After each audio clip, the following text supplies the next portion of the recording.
Daily. Taste the Daily.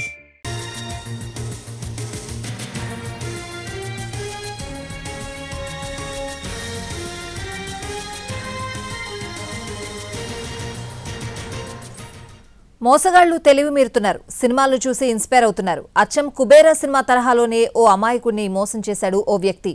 Nellore జిల్లా కందుకూరులో జరిగిన ఈ ఘటన అందర్నీ కంగు తినేలా చేసింది. పోస్టల్ ఏజెంట్గా పనిచేస్తున్న సాంబశివరావుకు ప్రతిరోజు రమణయ్య అనే వ్యక్తి పాలు పోస్తూ ఉంటాడు. ఓ రోజు ఇంటికి పాలు పోసేందుకు వచ్చిన సమయంలో పోస్టల్లో మంచి స్కీమ్ ఉందని, నీ పేరు మీద అకౌంట్ ఓపెన్ చేస్తానని రమణయ్యకు మాయమాటలు చెప్పాడు. ఇది నమ్మిన రమణయ్య సాంబశివరావుకు ఆధార్ కార్డు ఇచ్చాడు. ఫోన్కు వచ్చిన ఓటీపీ నెంబర్ కూడా చెప్పేశాడు. ఇక అసలు మోసానికి తెరతీశాడు సాంబశివరావు. రమణయ్యకు తెలియకుండా కందుకూరు ఎస్బీఐ బ్యాంకులో 13 కోట్లు ట్రాన్సాక్షన్ చేశాడు.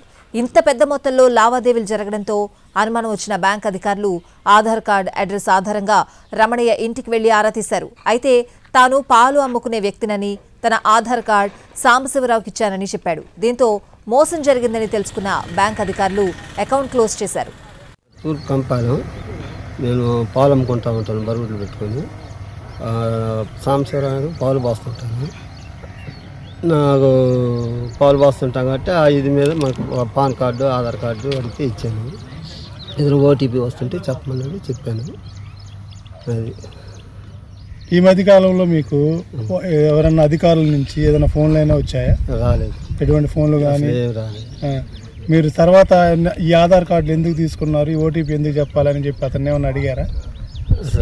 సాంబయ్య అని అతను ఇన్కమ్ ట్యాక్స్ వాళ్ళు ఏమన్నా వచ్చారా?